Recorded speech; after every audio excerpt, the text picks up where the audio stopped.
Alright, so on this MKS, want to replace this driver's side CV axle. Guess I'm going to take off this tie rod end. We'll see if we can just swing it out of the way. I don't know, we'll see. It's going to be a 21mm for that bolt.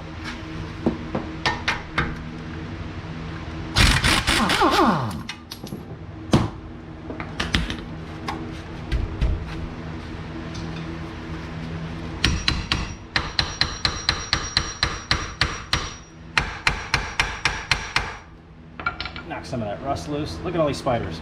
All right. Wow. Alrighty. Never seen that before.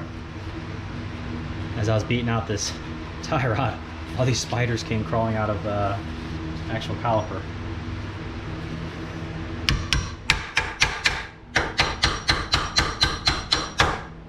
Alright, drop that. I like to put the nut back on so we don't lose it. It's easier to deal with later. Center said 32, so we'll see. That's true. I'm trying to get that glare off for you. That's the best I can get it right now.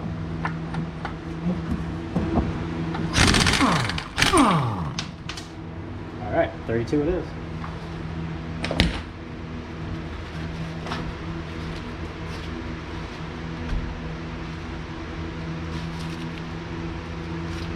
Alright, so that is stuck, so we'll get a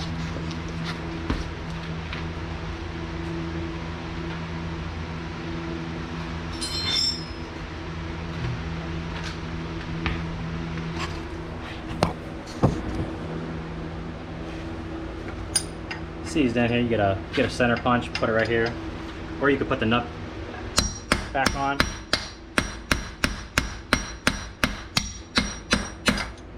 But this way usually works.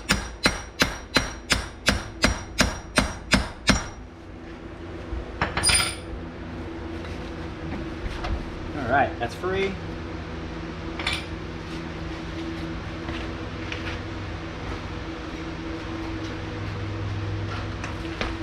Now I'm thinking this.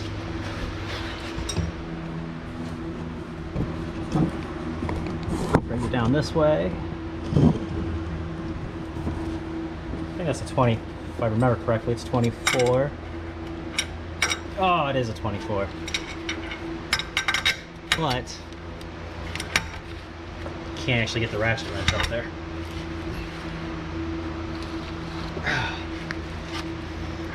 So I'm not going to bore you with this. I'm going to go ahead and cut and get this bolt off.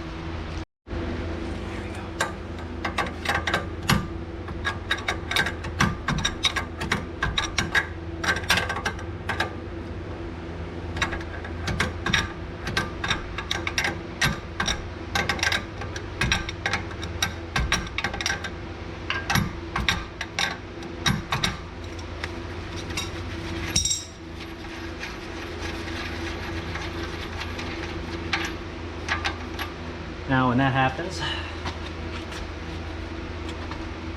use your foot, if you can. Nope. You have to do it from the front of the vehicle. Take that nut the rest of the way off. There you go. Oh.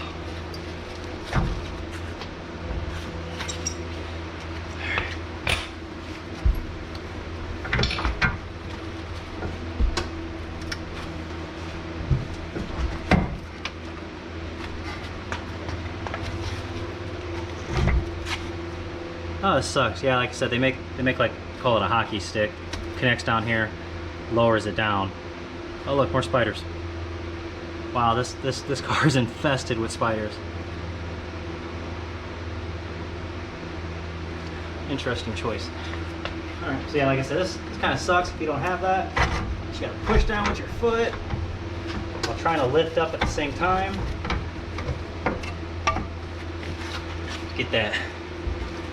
Get that out of there like that.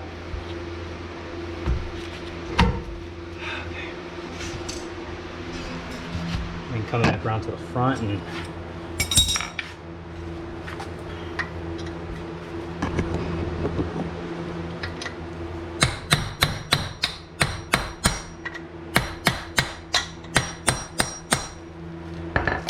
finish getting that axle the rest of the way out.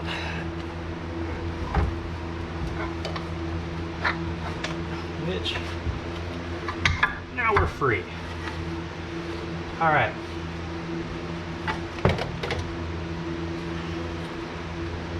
I wish I knew where my bungee cords were. I like to usually I just strap these up and I'll put them away somewhere.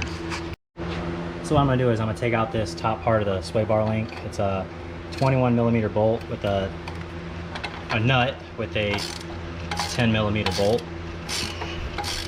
So you can hold the bolt still, and I can do it without it. I just don't want to really tear up these brand new sway bar links already. Putting a lot of stress with twisting and turning them like this.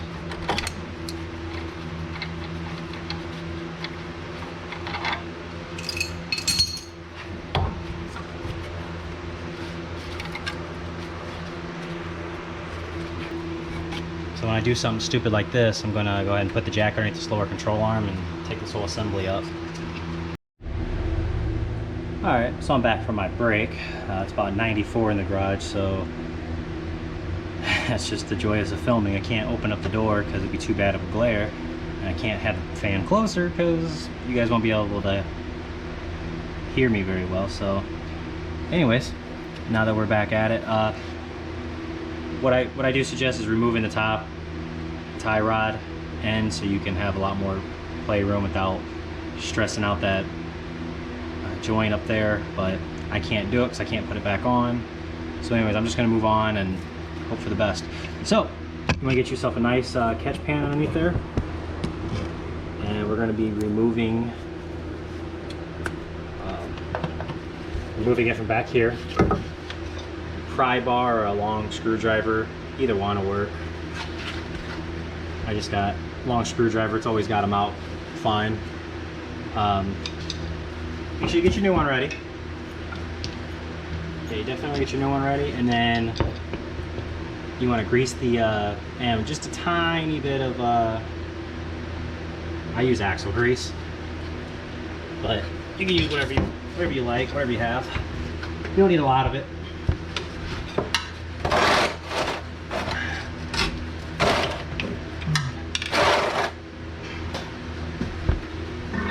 That's all it took.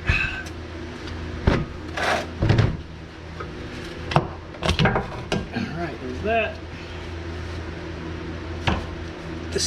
The seal is still really good.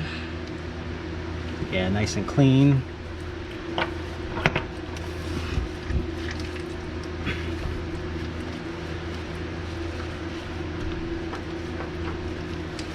Alright, there's that.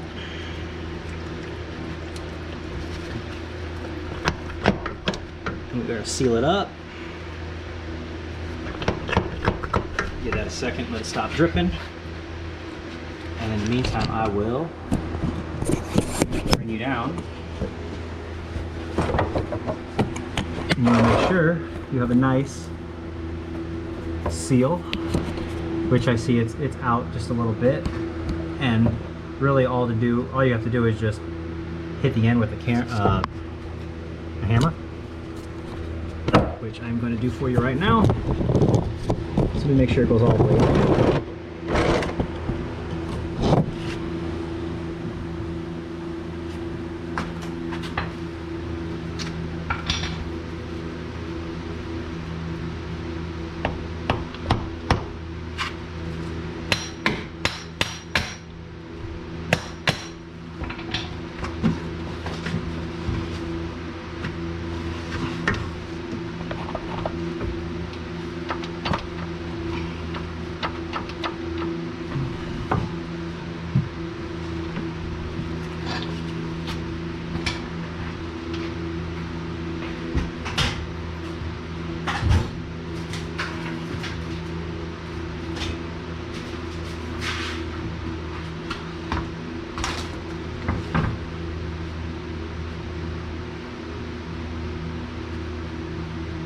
second while I back down this nut a little bit on the end of this rod.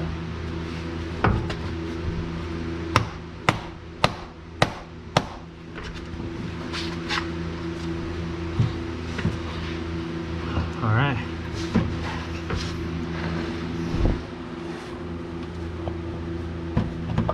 There, yank it. Can't yank it out. Perfect. All right.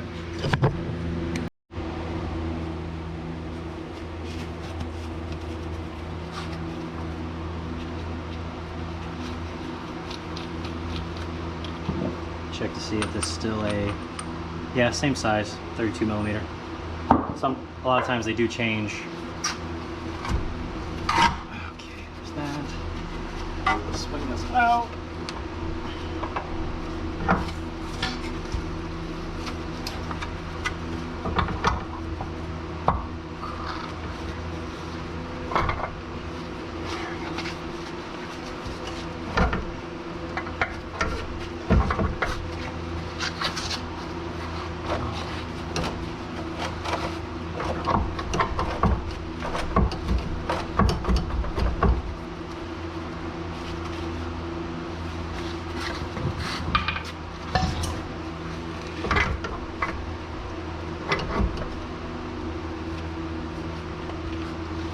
Alright, so now I'm going to have to put the lower ball joint into the knuckle. I'm going to have to get some help for that because it's really hard to move this whole knuckle with the strut pushing down on it while stepping on that. It's kind of like one of those need 4 hands and 2 feet kind of thing. So I'm going to go ahead and, I guess I'll try it real quick.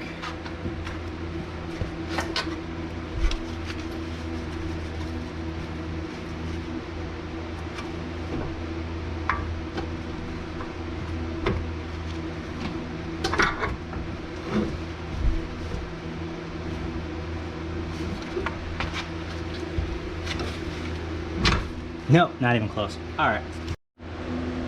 Alright, after somebody lend me a hand, we got the lower ball joint into the knuckle.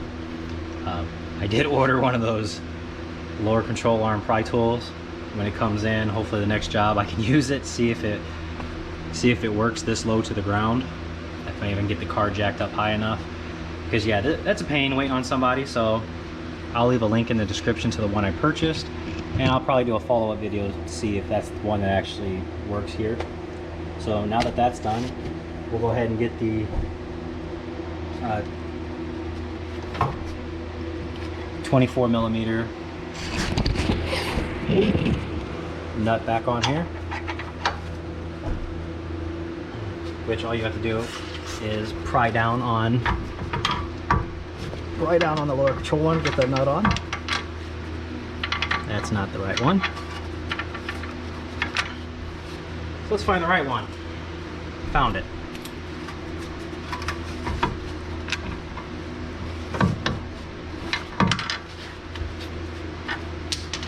That's the right one. There we go.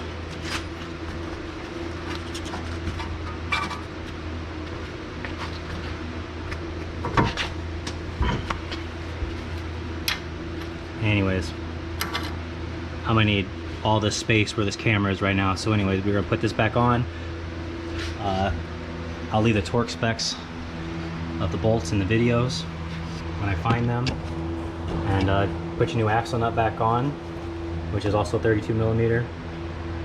This one doesn't have a cotter pin, which I don't really like, but it does got these little divots in there. Once you get it torqued down, punch in the divots to lock it in, and you're all done.